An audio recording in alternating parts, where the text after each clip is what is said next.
どうも、プラシキです。今回は機動戦士ガンダム The Origin MSD に登場するドム試作実験機の製作レビューをしていきたいと思います。HG144 分の1ドム試作実験機、2016年2月27日発売、販売価格は2200円です。オリジン系のプラモデルはデザインが特徴的で結構好きなんですけど、再販が全くないですよね。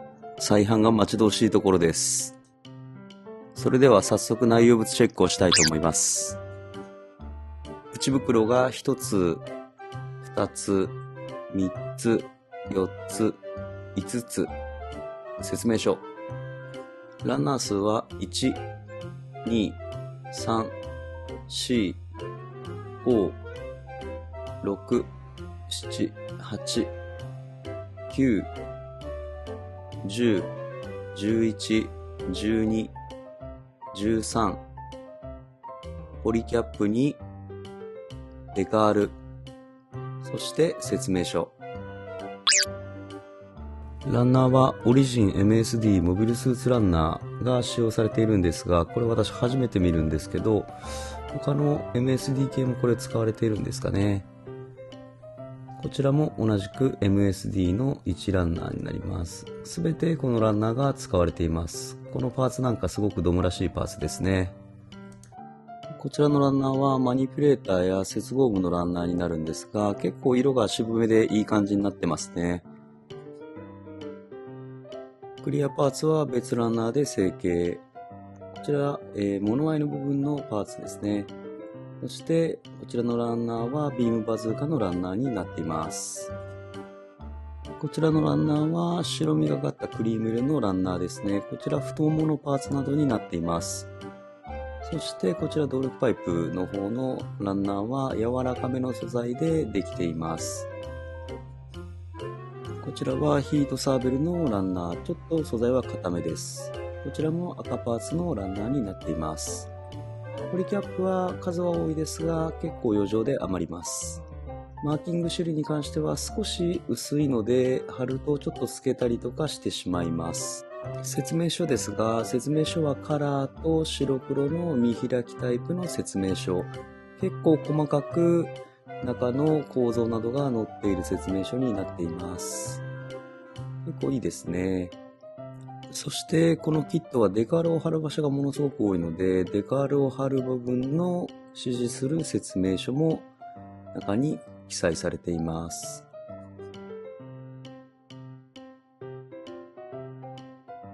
今回のこのキットは余剰パーツはポリキャップのみ出るような形になっています。さあ行くぞ。すべてのパーツをランナーの方から切り分けて2度切りしてみました。ランナーも小さいものが多く、そこまでパーツ数は多くありません。それでは早速組み立てていきたいと思います。まずは胴体パーツからの組み立て。こちら、胴体の首の部分ですね。そして後ろのパーツと前後ではめ合わせ。こちらのキットは地上専用と宇宙用で胸パーツが分かれます。こちらは地上専用のパーツ。今回は宇宙専用のパーツで組んでいきたいと思います。そしてバックパックの方に動力パイプの方を差し込みます。そしてこちらのブースターを挟み込み、前後でパーツをはめ合わせればバックパック完成です。そしてこちらはヒートサーベルの差し込みパーツ。そして胴体部分、こちら首周りのパーツを差し込みます。そして胸パーツの方、こちらですね、腰部分との接合をポリキャップでパーツをくっつけ、そして背面に差し込みます。バックパックは2穴でジョイントする形になっています。そしてこちら動力パイプの方の取り付け方なんですが、ちょっと若干説明書が分かりにくかったので、もう一度取り付けた状態で今動画を映しています。こういう形で曲げると動力パイプの方が綺麗にフォルムが完成するような形ですね。そして胸パーツを前から挟み込みます。フォルムはどちらかというとなんかザクみたいな形のフォルムをしていますね。それでは合わせ目の方を見ていきましょう。合わせ目は前後はめ合わせのパーツのため、肩の部分から脇にかけて、そして脇下の部分と合わせ目の方がどうしても出てしまいます。正面は合わせ目はないですね。そしてバックパックの部分に関しては、上から目立つ部分では合わせ目は出ませんが、下の部分に若干の合わせ目が出てしまいます。そしてヒートサーベルの部分も前後ではめ合わせのため、横の部分に合わせ目が出てしまっています。バックパックのブースターに関してはこのように若干可動のギミックがあります。続いて頭部パーツ。こちら物合いの部分のシールですが、結構素材が薄くて貼ると若干浮いてしまいました、私のは。そして物合いのシールド部分ですね。こちらもドムらしい形状になっています。透明のクリアパーツを後ろからはめ込みます。完全にドムですね。そしてダクトパーツを頭部パーツにはめ込みます。こちらのパーツは頭部の後ろに差し込み、前方のダクトの部分をはめ込みます。かなりドムの印象からまた違った印象に変わりましたね。そしてこちらのパーツでダクト部分を固定します。こちら物合いの部分に関しては可動域がある程度確保されています。こちら上下左右に物合いの方は動くんですが、パーツを差し込む部分が狭いので、私はピンセットで少し調整をかけてみました。この動かす際に少し動かしにくかったです。またシール等が剥げる可能性もあるので、慎重にこちらは変更を行った方がいいかと思います。頭部の合わせ目に関してはパーツ分割で構成されており、合わせ目は全く出ません。こちらも全て合わせ目がないですね。続いてウエストパーツの組み立て。こちらはメインの部分になるパーツですね。前後パーツではめ合わせて組み立てます。フロントスカートに関してはこちらの穴に差し込み、背面のスカートに関してもこちらの穴の方に差し込んで組み立てていきます。そしてこちらフロントのスカートの上の部分は別パーツで構成。こちらも前後から挟み込みます。そして横のサイド部分に関してはこちらの部分にカチッと差し込み、両側とも差し込んで完成です。腰部分のパーツの可動に関してはフロントスカートは上下に動きます。そしてサイドスカートの方もこのように上下の方に可動域が少し確保されて、後ろのスカートは動かないです。フロントスカートなどの裏打ちのモールド等はありません。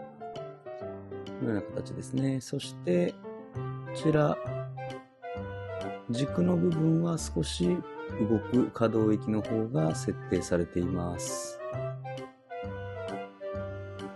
上部は合わせ目の方が少し出ていますね。このような形になっています。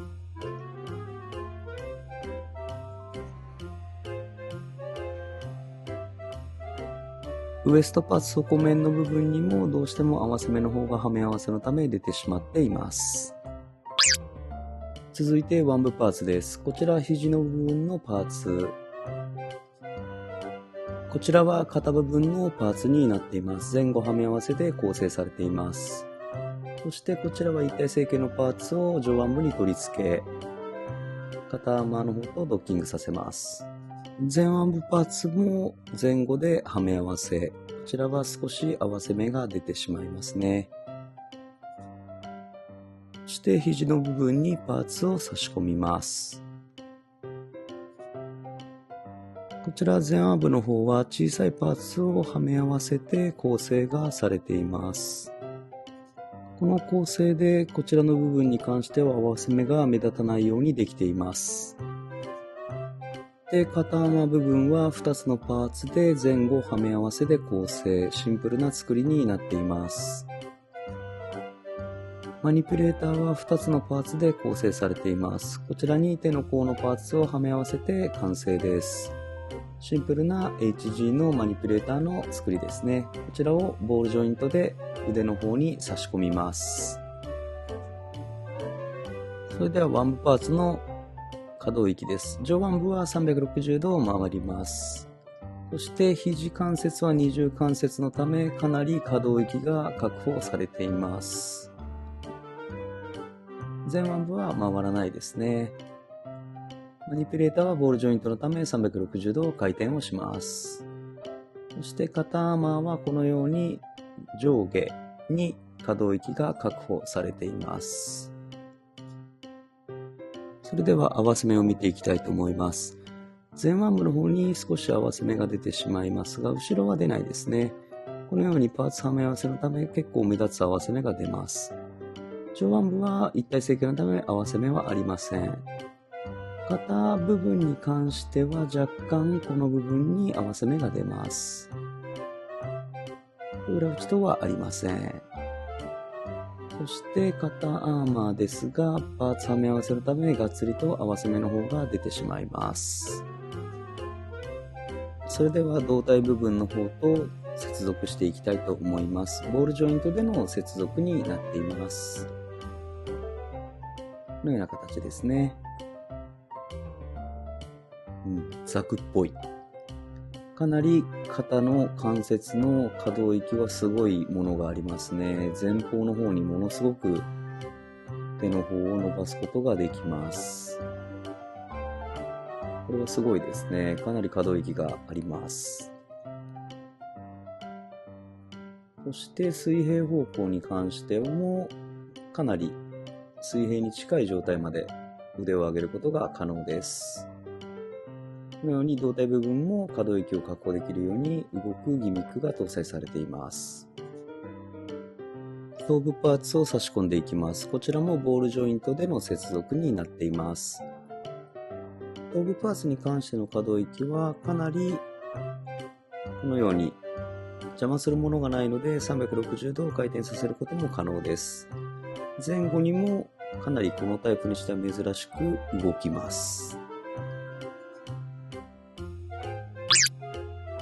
続いて脚部パーツですね。こちら足の部分になります。このドムっぽい足の部分のパーツをはめ合わせて作ります。こちらにこの色分割されたパーツを差し込んで完成となります。このパーツはもう完全にドムですね。こちらは膝部分のパーツ。膝部分のパーツは前後はめ合わせのパーツ構成。こちらは太もものジョイントの部分ですね。このように軸で差し込んで太もも部分の接合部とジョイントします。そして太ももパーツを前後ではめ合わせます。このような形ですね。綺麗にはまります。そしてこのドムっぽい感じの足の部分ですね。スラスターが内部に搭載されています。こちらは前後はめ合わせでパーツ構成がされています。ドムっぽい。そして前のパーツも前後ではめ合わせて構成。そしてこの膝の部分も別パーツで色分けで構成がされています。そしてこの膝周りのパーツ、こちらのパーツは色分けで分割されています。そして足パーツとボールジョイントでジョイントをします。脚部の可動域を見ていきたいと思います。膝部分に関しては二重でこのように可動域が確保されています。かなり広い範囲の可動域だと思います。こちらの接合部分も軸で可動域があります。で、足の部分ですね。前後に可動域がかなりあります。こちらかなり足首部分は可動域がすごいですね。横にもこのように可動域が確保されています。合わせ目ですが、こちらの部分ですね、ははめ合わせのため合わせ目が出ますが、段落ちモールのようになっています。膝裏部分には合わせ目が出てしまいます。膝の前の部分は合わせ目が目立たないような作りになっていますね。そしてこちら、太もも部分は段落ちモールド処理がされています。こちらのフロントの部分ですね。この部分はパーツはめ合わせのため合わせ目らしく見れないような工夫がされています。足裏は肉抜きはありません。足部分のパーツは全く合わせ目の方が目立たない作りになっていますね。それでは腰部分に組み立てていきたいと思います。こちら軸の方でジョイント。このような形ですね。両側にはこの程度まで足を上げることができます。ほぼほぼ水平まで上がりますね。で、前後に関しては前部分がこの位置まで、後ろに関してはリアスカートが動かないのでこの位置までの可動域となっております。そして胴体部分とのジョイントになります。ジョイントの前にこちらのパーツを胴体部分にはめ合わせ、腰部パーツとボールジョイントでの接続になります。このような形ですね。いいですね。こちらで本体の完成になります。ビートサーベルは2パーツで構成、シンプルな作りになっています。このように背面のバックパックの部分に差し込むことができます。忍者のようになりますね。ビームバズーカはかなり大型のものが付属しています。こちらパーツ前後ではめ合わせ、モナカ構造になっています。かなり大きいですね、このパーツは。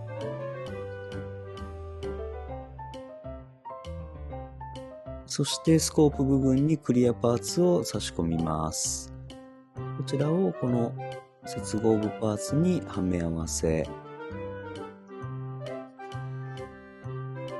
そして先ほどのパーツを2穴でビームバズーカの方に差し込みます。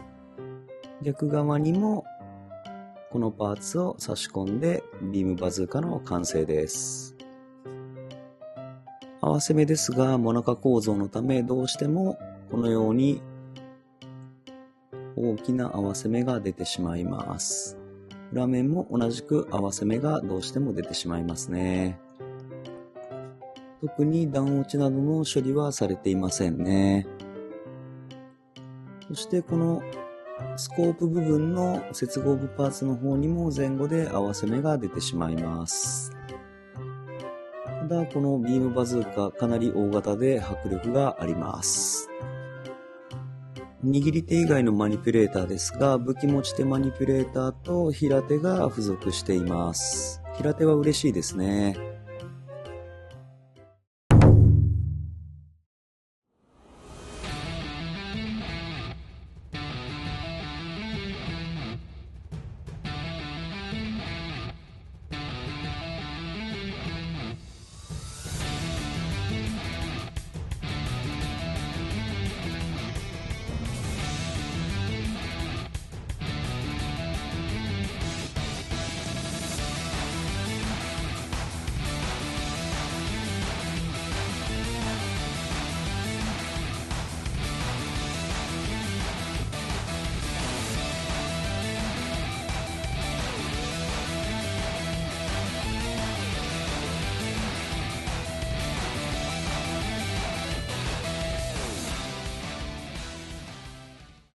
HG144 分の1ノム試作実験機は約8年前に販売されたキットですが、色分けも意外としっかりされていて驚きの可動域があり、特に上半身の可動域はかなりのものがあると思います。下半身の可動域も太い足の構造ですがぐりぐりと動き、設置性も申し分ないです。合わせ目も目立つところといったら前腕部ぐらいかと思います。ザクとグフとドムを足したような風貌ですが独特の雰囲気がありかっこよく仕上がっています。ただ唯一のネックといえばデカールが多いのと、デカール自体が薄い素材のため剥がれたりよれたりするので貼るときに苦労しそうな感じはしました。しかしこのキットは個人的にはかなり出来がいいのではないかと思います。成型色も安っぽくなくいい色をしているキットになっています。オリジン系のキットは出来がいいものが多いですね。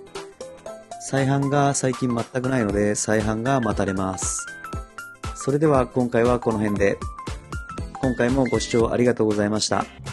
よかったらチャンネル登録などしてもらえると励みになるのでよろしくお願いします。また次回の動画でお会いしましょう。ありがとうございました。